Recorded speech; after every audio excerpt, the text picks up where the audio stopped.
आप सभी को जय मसीह की। एक बार फिर हम लोग पिता परमेश्वर का धन्यवाद दें कि परमेश्वर ने आज पाम संडे के दिन हम सबको अपने भवन में इकट्ठा किया ताकि पाम संडे के स्पेशल उस मैसेज को सुन पाएं जो पाम संडे है। और पाम संडे के विषय में बहुत सारे क्रिश्चियंस जो है बहुत डिटेल में और डेप्थ में नहीं जानते हैं। बहुत लोगों को लगता है कि यीशु ने यरूशलेम में एक प्रवेश किया था, विजय प्रवेश, लेकिन उसके पीछे एक बहुत प्रमुख एक घटना है, उसके पीछे एक बहुत बड़ा एक रीजन है यीशु ने क्यों यरूशलेम में विजय प्रवेश किया। और उद्धार के प्रोसेस को यदि यीशु यरूशलेम में प्रवेश नहीं करता तो उद्धार का प्रोसेस जो है वो इनकम्प्लीट रह जाता। आज आप जानोगे। और 2000 साल पहले जो एक घटना घटी थी, ये इवेंट हुआ था जब यीशु मसीह यरूशलेम में एंटर हुए थे, तो अद्भुत रीति से यरूशलेम में हलचल मच गई थी, अफरा तफरी मच गई थी। यरूशलेम वासी जो है वो आश्चर्यचकित हो गए थे और सब कुछ वहां पे बदल गया था, सारा सिनेरियो बदल गया था, सब कुछ बदल चुका था। और यीशु मसीह ने जब यरूशलेम में एंटर हुए तो वो उस समय यरूशलेम के लोगों के लिए और वहां जितने यहूदी थे और फरीसी थे उन सब की आंखों पर उनको यकीन नहीं हो रहा था, उन सबको अपनी आंखों पर यकीन नहीं हो रहा था उस अद्भुत घटना को देखकर। और यहूदी लोग जो हैं वो शुरू से ही परमेश्वर के वचन के विषय में विशेष तौर से वो जागरूक रहते हैं, शुरू से ही। आज भी यहूदी जितने हैं परमेश्वर के वचन के विषय में बहुत गंभीरता से वो स्टडी करते हैं, बहुत गंभीरता से लोगों को सिखाते हैं। आज बहुत सारे क्रिश्चियंस जो हैं परमेश्वर के वचन को अच्छे से कई बार समझ क्यों नहीं पाते, क्योंकि आज हम मसीहों का यहूदी ट्रेडिशन से, यहूदी कल्चर से कोई लेना देना ही नहीं है, हमारा कोई कनेक्शन ही नहीं है। हमें यहूदी कल्चर नहीं पता, ट्रेडिशन नहीं पता, हमें परंपराएं नहीं पता जो यहूदियों में हुआ करती थी, हमें कुछ पता ही नहीं, तो हम परमेश्वर के वचन को कहां से समझेंगे। बहुत सारी बातें जो है हम समझते नहीं और वचन की गलत इंटरप्रिटेशन दे देते हैं, और बहुत सारे लोग ऐसा करते हैं। लेकिन आज पाम संडे के उस मिस्ट्री को, उस रहस्य को आप जानोगे जो आपके विचार, आपकी सोच को पूरी तौर से बदल के रख देगी। और ये जो घटना थी यहूदी जगत के लिए एक सबसे ज्यादा प्रमुख घटना थी जिसने यहूदी जगत को पूरी तौर से हिला कर रख दिया था, और जिसके विषय में एक भविष्यवाणी दी गई है। खोलेंगे परमेश्वर का वचन जकर्याह की पुस्तक अध्याय 9 उसके पद 9, जहां पे इस प्रकार लिखा है, हे सियोन बहुत ही मगन हो और यरूशलेम जय जयकार कर, क्योंकि तेरा राजा तेरे पास आएगा, वह धर्मी, उद्धार पाया हुआ, वह दीन और गधे पर वरन गधी के बच्चे पर चढ़ा हुआ आएगा। हालेलुया। जकरिया ने यह भविष्यवाणी करी थी यीशु के जन्म से ये 550 साल पहले जकरिया भविष्यवक्ता के द्वारा भविष्यवाणी की गई थी। और आप मानेंगे नहीं, जब यहूदियों ने इस भविष्यवाणी को पढ़ा तो जितने यहूदी थे और यहूदी ज्ञानी पुरुष थे वो सारे के सारे परेशान हो गए, सारे के सारे परेशान हो गए इस भविष्यवाणी को सुनकर। इस भविष्यवाणी को सुनकर सारे परेशान हो गए। क्यों?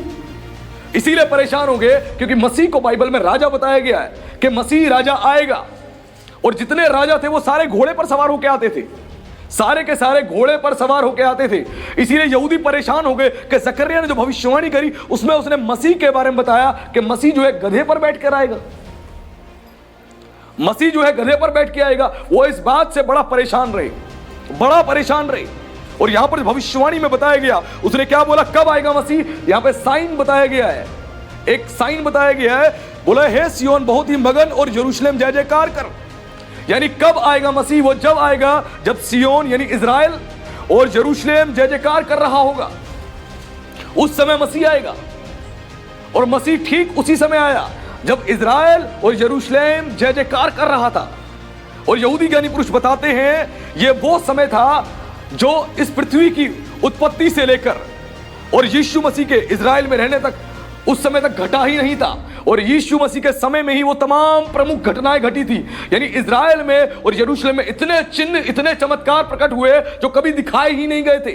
और ऐसे चिन्ह, ऐसे चमत्कार मसीह के द्वारा प्रकट हुए जो कभी दिखाए ही नहीं गए थे, कभी यहूदियों ने देखे ही नहीं थे, कभी इजराइलियों ने देखे ही नहीं थे, वो मसीह के द्वारा प्रकट हुए। और सुसमाचारों में लिखा है कि यीशु ने इतने अद्भुत काम किए, यदि वो उन तमाम बातों को लिखा जाता तो वो किताब इस पृथ्वी पर भी नहीं समाती।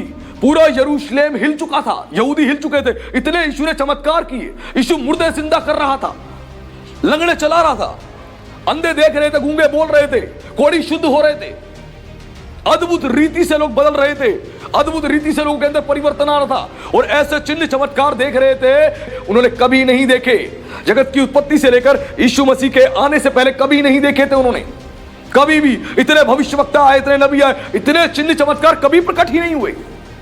लेकिन मसीह ने आके उनकी विचारधारा को ही बदल के रख दिया, विचारधारा को बदल के रख दिया। और उस समय जब मसीह आया तो इजराइल और यरूशलेम में जय जयकार हो रहा था, यीशु की चर्चा फैल गई थी, सब जगह यीशु की चर्चा फैल गई थी।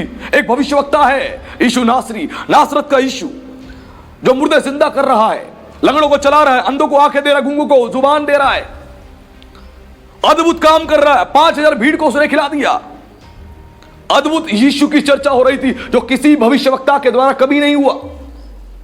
जितने भविष्यवक्ता आए उनके द्वारा परमेश्वर ने अद्भुत काम किए, लेकिन जो यीशु के द्वारा काम प्रकट हुए वो जगत की उत्पत्ति से लेकर यीशु मसीह के आने से पहले तक कभी प्रकट नहीं हुए।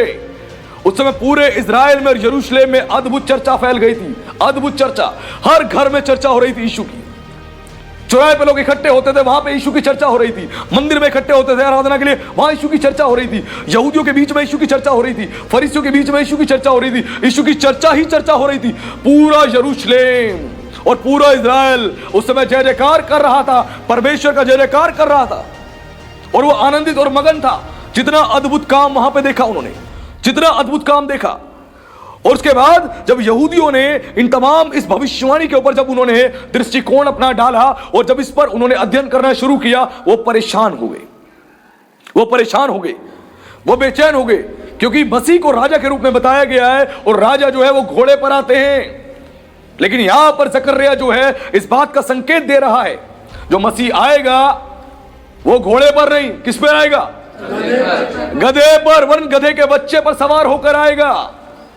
और ये वही समय था, ये वही समय था जो हम यहां पर देख रहे हैं। और रब्बी, जितने रब्बी थे और रब्बी लोग, वो इस बात को माना करते थे कि मसीह का जो आगमन है, क्यों यीशु मसीह गधे पर बैठ के आ गया, क्योंकि रब्बियों का ये कहना था, क्योंकि ये जो संकेत है ये यहूदियों के लिए एक ऐसा संकेत बताया गया, एक आसान, एक सिम्टम बताया गया, एक सिंबल बताया गया कि वो आसानी से मसीह को पहचान ले।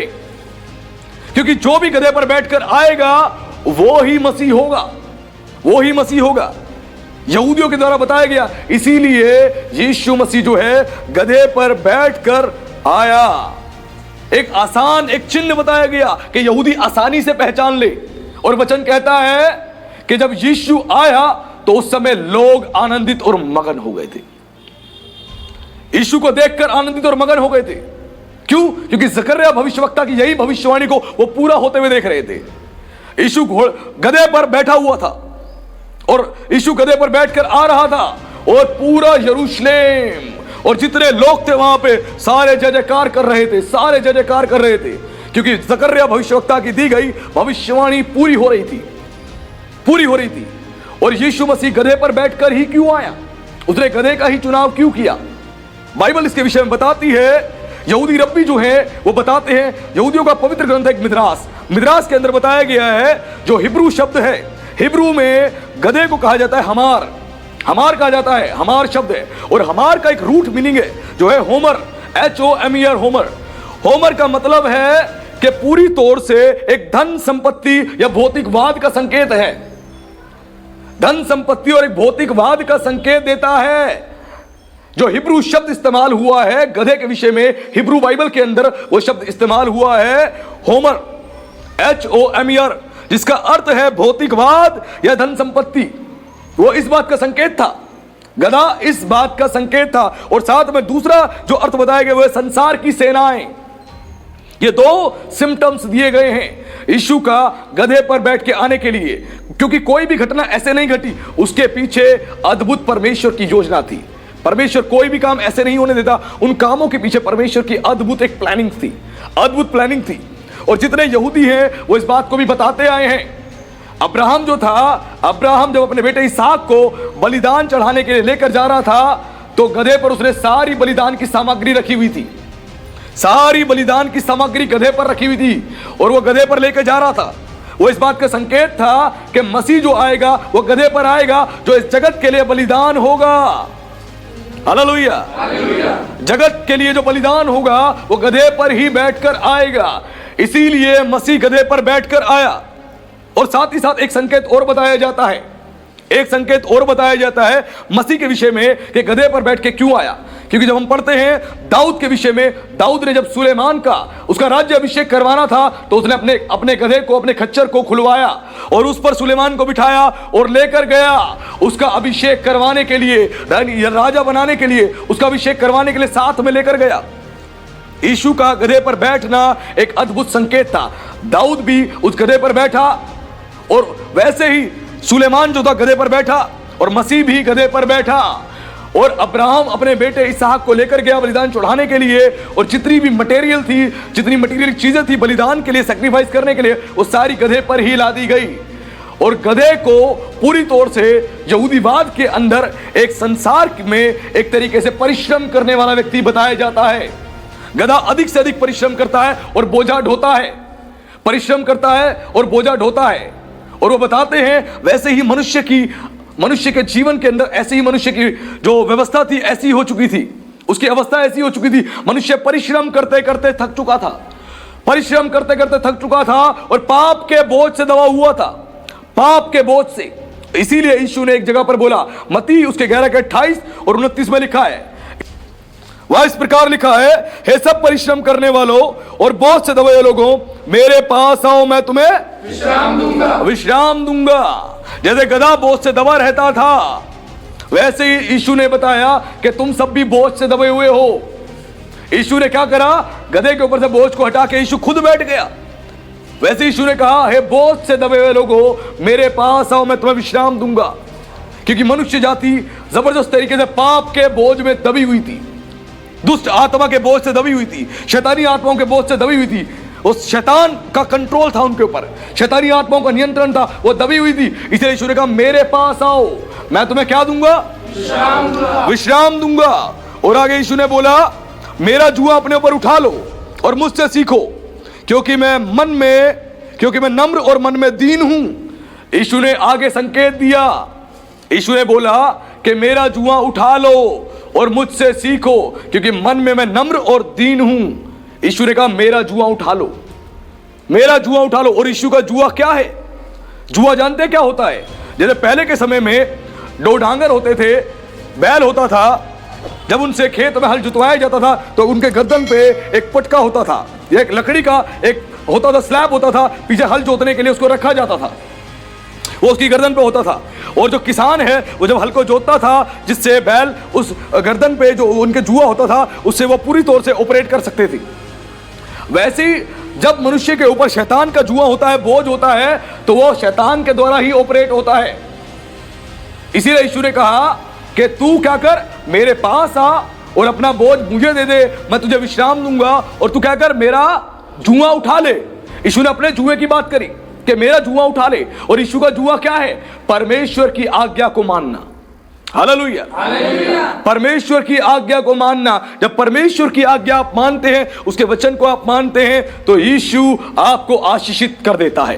यीशु आपके ऊपर आके बैठ जाएगा और आपको आशीषित कर देगा, आपको ब्लेस्ड कर देगा। जब यीशु के पास आप नहीं आएंगे तो यीशु कभी भी आपको आशीषित नहीं करेगा। यीशु के पास आना पड़ेगा, अपने बोझ को, अपने बर्डन को देना पड़ेगा। और यीशु का जुआ ले ले, उसका जुआ है परमेश्वर की आज्ञा मानना, उसके वचन के अनुसार जीवन को जीना, ये यीशु की आज्ञा है। और जब इसको मानोगे तो ऑटोमेटिकली आप आशीषित होते चले जाओगे, आशीषित होते चले जाओगे।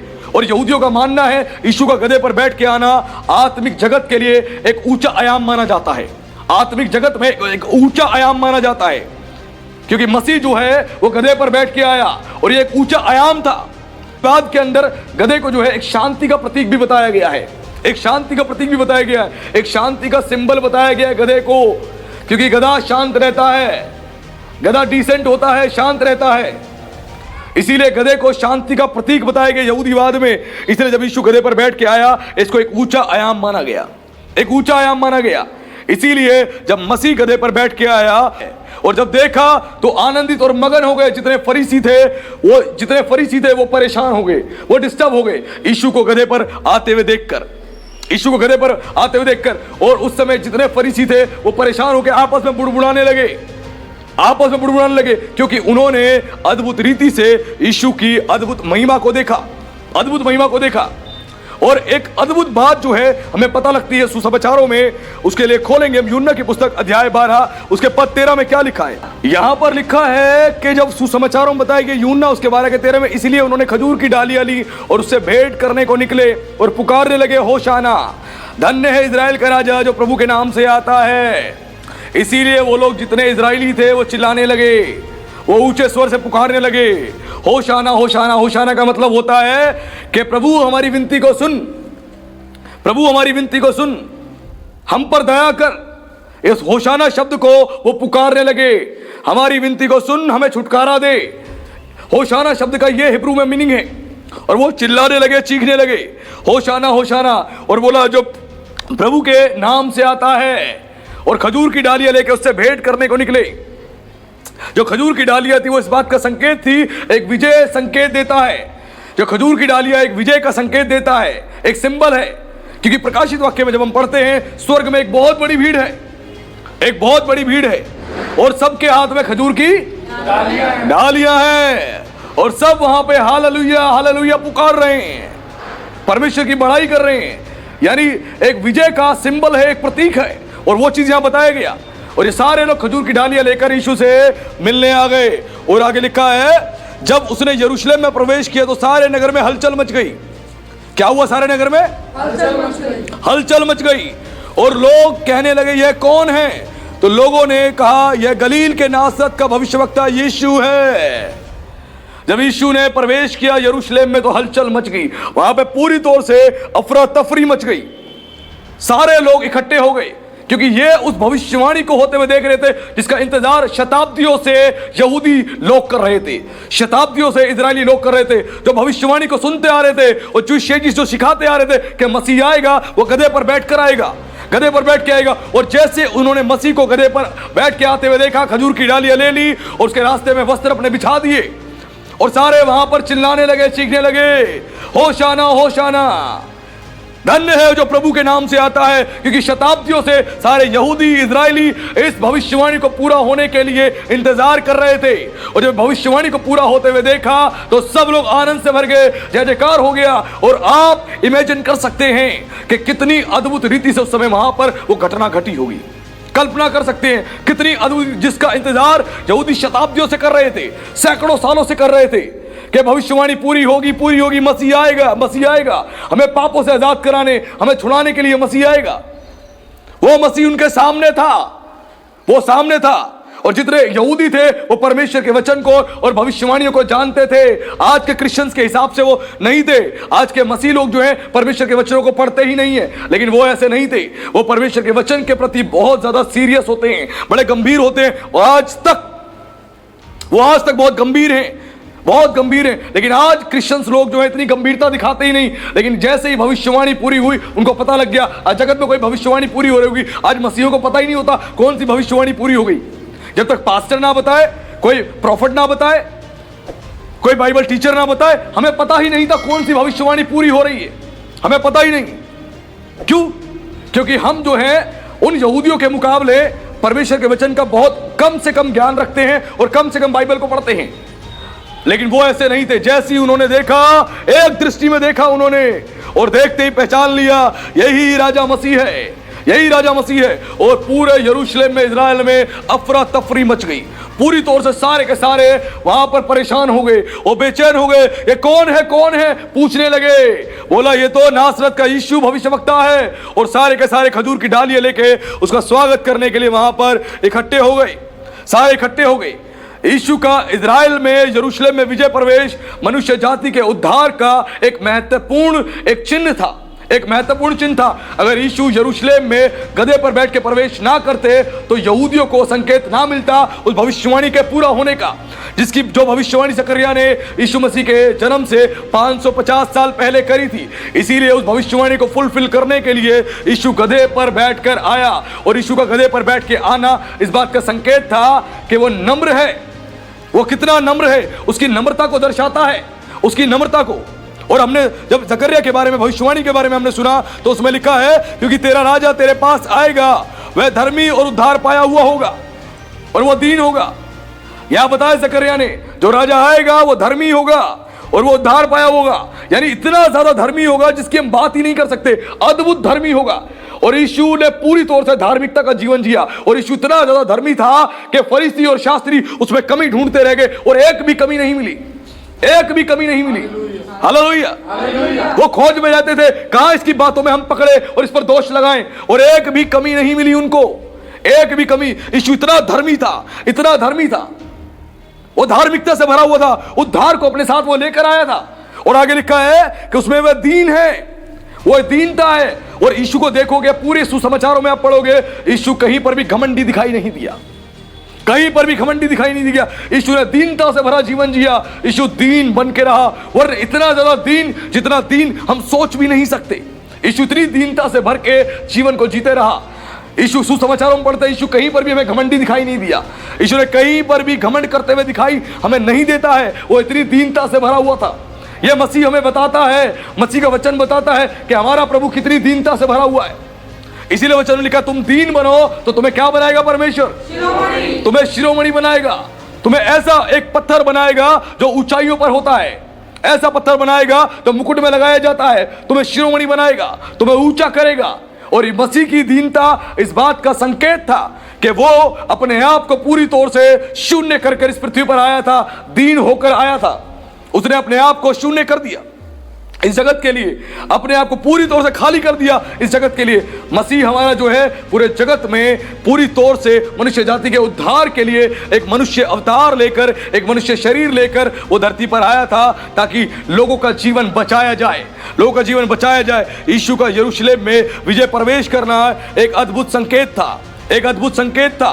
और वो संकेत उस भविष्यवाणी को पूरा करना था जो जकरिया ने करी थी, जकरिया ने करी थी, उस भविष्यवाणी को पूरा किया। और यीशु जब यरूशलेम में एंटर हुआ तो लोग आनंदित हो गए और मगन हो गए, और यीशु का स्वागत करने के लिए खजूर की डालियां ले आए और वस्त्र ले आए और यीशु के आगे आगे बिछा दिए, यीशु के आगे बिछा दिए। आज मसीह लोग जब परमेश्वर के वचन को पढ़ते हैं, वो आनंद ही नहीं होता उनके पास, वो आनंद ही नहीं होता, वो खुशी ही नहीं होती। चर्च में आने के आनंद और खुशी नहीं होती बहुत मसीहों में। मैं सबकी बात नहीं कर रहा, बहुत सारे लोग वेट करते हैं संडे का, वेट करते हैं आराधना का, कि हम जुड़ेंगे आराधना में और परमेश्वर की महिमा करेंगे, उसके वचन को सुनेंगे, हम परमेश्वर की आराधना करेंगे। वो आनंद बहुत कम मसीहों में होता है। लेकिन सोचिए, इन्होंने देखा और ये आनंद से मगन होकर जय जयकार करने लगे, जय जयकार करने लगे। आज जब बाइबल की भविष्यवाणियां पूरी होते हुए आप देखते हैं या सुनते हैं, आपको आनंद करना चाहिए, आनंद करना चाहिए, क्योंकि चिंता का विषय आपके लिए नहीं है, चिंता के विषय उनके लिए है जो मसीह पर विश्वास नहीं करते, उनके लिए चिंता का विषय है। लेकिन जो मसीह पर विश्वास करते हैं उनके लिए चिंता का विषय नहीं है।